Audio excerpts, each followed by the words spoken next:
Hi weavers, ప్రస్తుతం మనం యాదాద్రి భువనగిరి జిల్లా బొమ్మల రామారం మండలం మర్యాల గ్రామంలో ఉన్నాం. ఇక్కడ పలు సమస్యలు ఉన్నాయని చెప్పి ప్రజలు తెలియజేస్తా ఉన్నారు. ఆ సమస్యలు ఏందో వారిని అడిగి తెలుసుకుందాం. ప్రస్తుతం మనతో ఒక లబ్ధిదారు ఉన్నారు. సో ఆయనతో మాట్లాడే ప్రయత్నం చేద్దాం. అలా చెప్పండి, ఇక్కడ మీకు ఇందిరమ్మ ఇల్లు కానీ వచ్చిందా? మాకు ఇందిరమ్మ ఇళ్ళకు అప్లికేషన్ 2 సార్లు పెట్టినాము.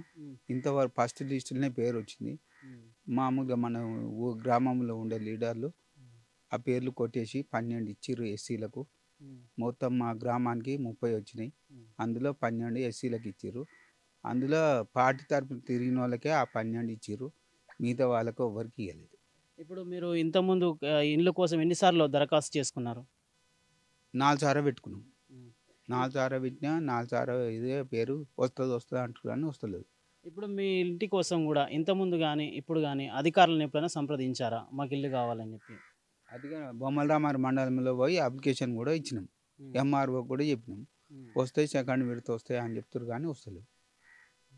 అసలు ఈ విషయం మీద అధికారులు అసలు ఏమంటున్నారు అసలు ఇప్పుడు?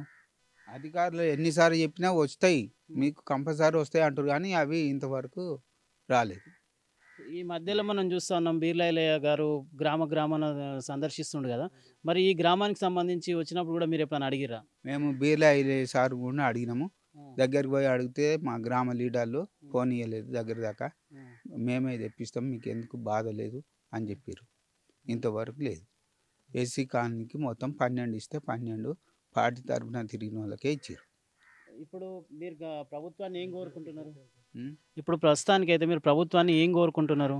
మా అందరికీ ఎస్సీలకు ఒక 40 ఇండ్లు శాంక్షన్ చేయాలని గవర్నమెంట్ అధికారులను, ఎమ్మెల్యే గారు బీర్లాయిలే గారిని గ్రామీణ పేదల సంఘం తరఫున డిమాండ్ చేస్తున్నాను. నేను వైల శ్రీనివాసరెడ్డి, గ్రామీణ పేదల సంఘము యాదాద్రి భువనగిరి జిల్లా ప్రధాన కార్యదర్శి. నిరుపేదలు, ఇల్లు లేకుండా అవస్థపడేటువంటి పేదలు దాదాపుగా 20,000 కుటుంబాలు ఇల్లు లేక అవస్థపడుతూ ఉన్నారు.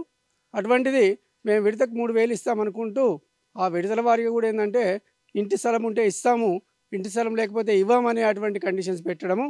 రెండోది ఏంటంటే ఒక కమిటీ పెట్టి ఆ యొక్క కాంగ్రెస్ పార్టీకి అనుకూలమైనటువంటి వాళ్ళని కమిటీ పెట్టి వాళ్లకు నచ్చిన వాళ్ళకు ఇండ్లు ఇచ్చి ఆ నచ్చిన వాళ్లకు వదిలిపెట్టేసేటువంటి పరిస్థితి కారణం కనపడుతుంది. అది జరుగుతుంది.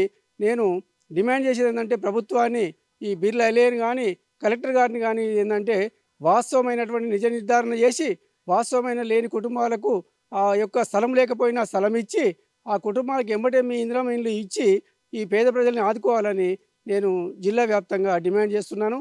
ఇప్పుడు ప్రస్తుతానికి మనం మర్యాల గ్రామంలో ఉన్నాం, బొమ్మనార మండలంలో. ఇక్కడ చూస్తే మన కళ్ళ కనపడుతున్నాయి అనేక మంది కుటుంబాలు, 1 కాదు 2 కాదు వేలాది కుటుంబాలు ఇట్లా ఏంటంటే మన నియోజకవర్గం మొత్తం మీద దాదాపు 20,000 కుటుంబాలకు పైగా ఉన్నాయి. కానీ అసలు తక్కువ లేవు. అట్టడుగు ప్రజలకు ముందు ప్రాధాన్యత ఇచ్చి వాళ్లకు ఇల్లు స్థలం లేకపోతే స్థలం ఇచ్చి, స్థలం ఉంటే ఆ స్థలంలోనే ఇండ్లు ఇచ్చి వీళ్ళని ఏంటంటే ఇంటి నిర్మాణం ఇచ్చి ఈ యొక్క జీవితాలను కాపాడాలని నేను డిమాండ్ చేస్తూ కోరుకుంటున్నాను. ఇక్కడ గ్రామానికి సంబంధించి చాలా కుటుంబాలు కూడా ఇక్కడ పెంకుటిల్లు ఉన్నాయి. అవన్నీ కూడా కవర్ కప్పుకొనేటువంటి దృశ్యాన్ని మనం చూస్తూ ఉన్నాం. అనేకమైనటువంటి సందర్భాల్లో కూడా ఈ వర్షాలు వచ్చినప్పుడు కూడా ఆ వర్షాలకు కూడా ఇల్లు అంతా కురిసి తీవ్రమైనటువంటి ఇబ్బందులకు గురవుతూ ఉన్నారు.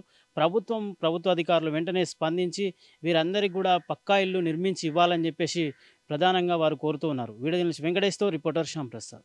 Please subscribe to the channel and download the Politicos app from the links in the description.